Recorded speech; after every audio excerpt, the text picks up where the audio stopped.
మూడు కాలములు కలగలుపుకొని నా జీవితంలో శశశ్యామలంగా నడవాలని చెప్పే సూత్రం అది.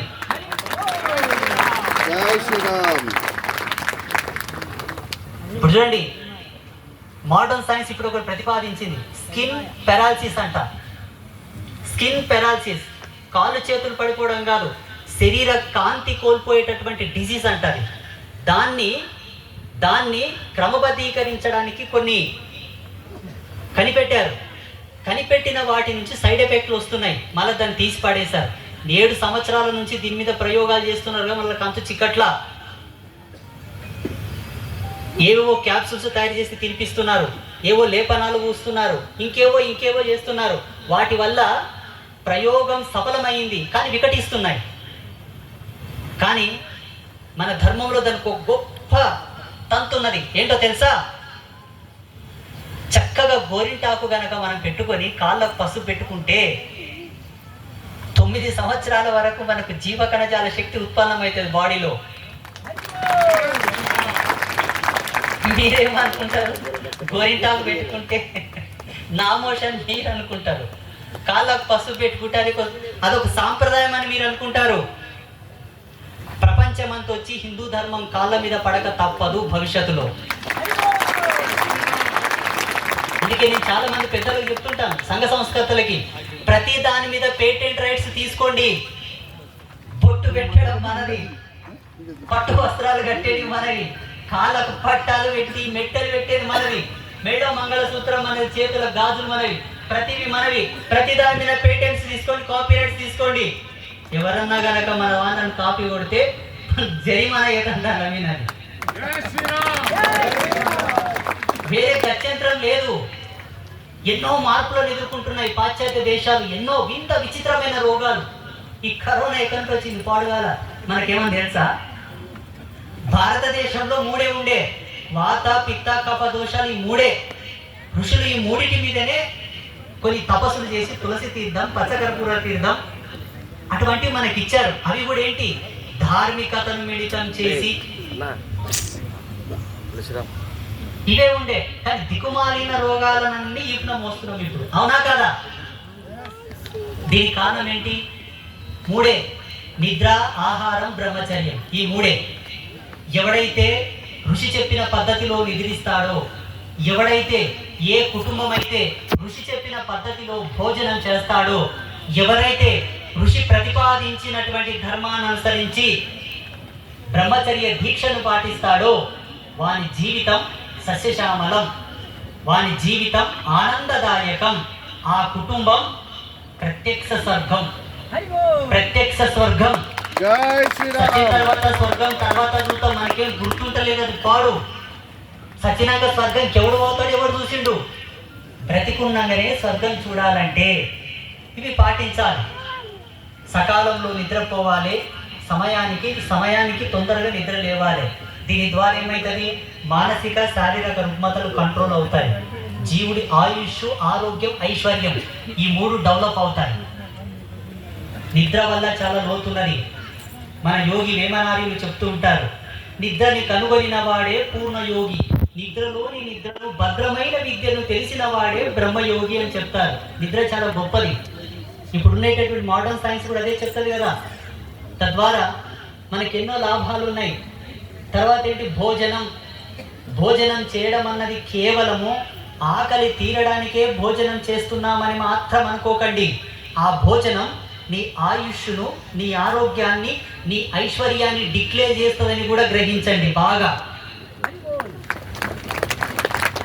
తర్వాత బ్రహ్మచర్యం.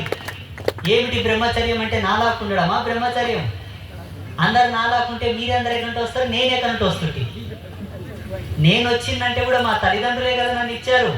బ్రహ్మచర్యం అని అనేది అది కాదు. సమయాలోచితముగా ఎంత అవసరమో అంత, ఎవరితో ఉండాలో వాళ్ళతో ఉండి, ఏ సమయంలో కూడాలో ఆ సమయంలోనే కూడి ఉండిట బ్రహ్మచర్యం. ఇంతే బ్రహ్మచర్యం అంటే. పూర స్త్రీలకు దూరంగా ఉండాలి, స్త్రీలకు పురుషులు దూరంగా ఉండాలన్నది బ్రహ్మచర్యం కాదు. ఈ సూత్రాన్ని మనిషి మేధస్సు కంతు చిక్కనటువంటి పూర్వకాలంలోనే రచించి చెప్పారు మనవాడు. అంటే అప్పుడు ఏం టెలిస్కోప్లు, ఈ కంప్యూటర్లు, ఈ స్మార్ట్ ఫోన్లు వల్ల లేవు కదా. కేవలం వీటన్నిటినీ రీసెర్చ్ చేసి ఎక్స్పెరిమెంట్ చేయడానికి ఉండేటటువంటి జ్ఞానం ఏంటో తెలుసా? ఆధ్యాత్మికత power, spiritual power, meditational power. అది మన హిందూ యొక్క బ్రాండ్, మన హిందూ యొక్క గొప్పతనం, మన హిందూ యొక్క ప్రత్యేకత. ప్రపంచంలో అన్ని కనిపెడుతున్నారు, కానీ ఒకటి కనిపెట్టట్లా.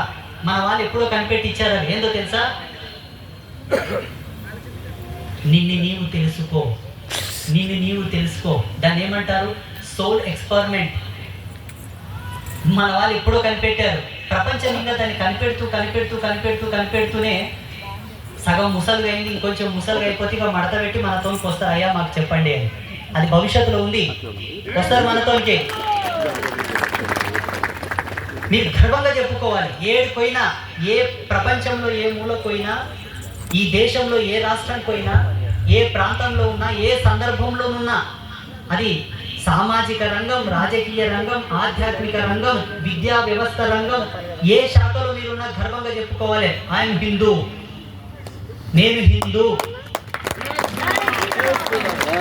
ఇది ఒక్కటికైనా మీరు చెప్పుకోగలిగితే, ఈనాడు వాళ్ళు గర్వించకపోయినా, ఈనాడు వాళ్ళు గుర్తించకపోయినా, పోను కొన్ని దినాల తర్వాత వాళ్ళు అనుకోవచ్చు, అరే పలానా రోజు ఒక వ్యక్తి అని నేను హిందువునని గర్వంగా, ఇందుకైనేమో, ఇందుకోసం ఇంత గర్వంగా చెప్పాడేమో అని అనుకుంటారు. ఎందుకు అనుకుంటారంటే, ప్రపంచ దేశాలన్నీ ఇప్పుడు మన దేశం వైపు చూస్తున్నాయి కాబట్టి. మొన్న కుంభమేళ అయిన తర్వాత అగ్రదేశాలకు నిద్ర పట్టట్లేదు. కుంభమేళ అయిన తర్వాత ప్రపంచ దేశాలన్నీ కూడా మన దేశం వైపు చూస్తున్నాయి. అప్పుడు ఈ దేశానికి ఉండేటటువంటి ప్రతిష్టాత్మకమైన ధర్మం, Indian, the monumental authority of religion ఏది అంటే హిందూయిజం, హిందూ ధర్మం. అందుకే మీరందరూ కూడా మన ధర్మాన్ని, మన సంస్కృతి సాంప్రదాయాలను, మాలాంటి సాధు సత్పురుషులను, దేవాలయ వ్యవస్థను, తులసి మాతను, గోమాతను, ప్రతి దాంట్లో ఆధ్యాత్మికతను ఎంత చూస్తారో విజ్ఞాన మూలాలను కూడా అంతే చూడాలి. ప్రతిదీ కూడా science science science science. Modern science కాదు మనది మోడర్న్ సైన్స్ కాదు, ప్రకృతి సైన్స్. మన సైన్స్ ఏమంటారో తెలుసా? The great legended spiritual science. Spiritual science మనది, మోడర్న్ సైన్స్ కాదు మనది. అందుకే నేను చాలా మంది అంటుంటారు, ఏమండి ఒక మహమ్మదీయుడు నేను మహమ్మదీయుడు అని చెప్పుకోవడానికి నామోషిగా ఫీల్ అవ్వడు. ఒక క్రైస్తవుడు నేను క్రైస్తవుడు అని చెప్పుకోవడానికి ఏమాత్రం వెనకాడడు. కానీ ఒక హిందువు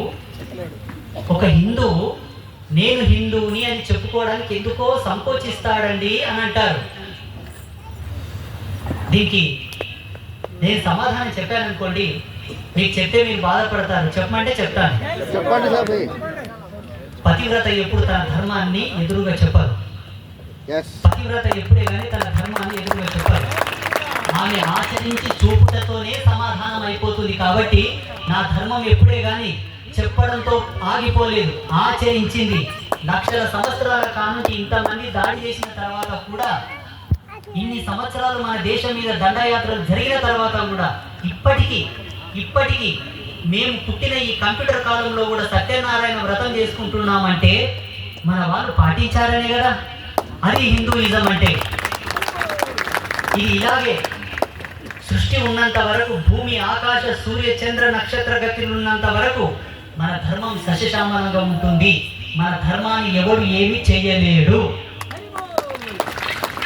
ఇది ఈ వేదిక మూలకంగా మీ అందరికీ ఆశీర్వాదాన్ని కలుపుకొని ఆదేశంగా ఇస్తున్నటువంటి చిన్న అంశం. మరి కామెడీలో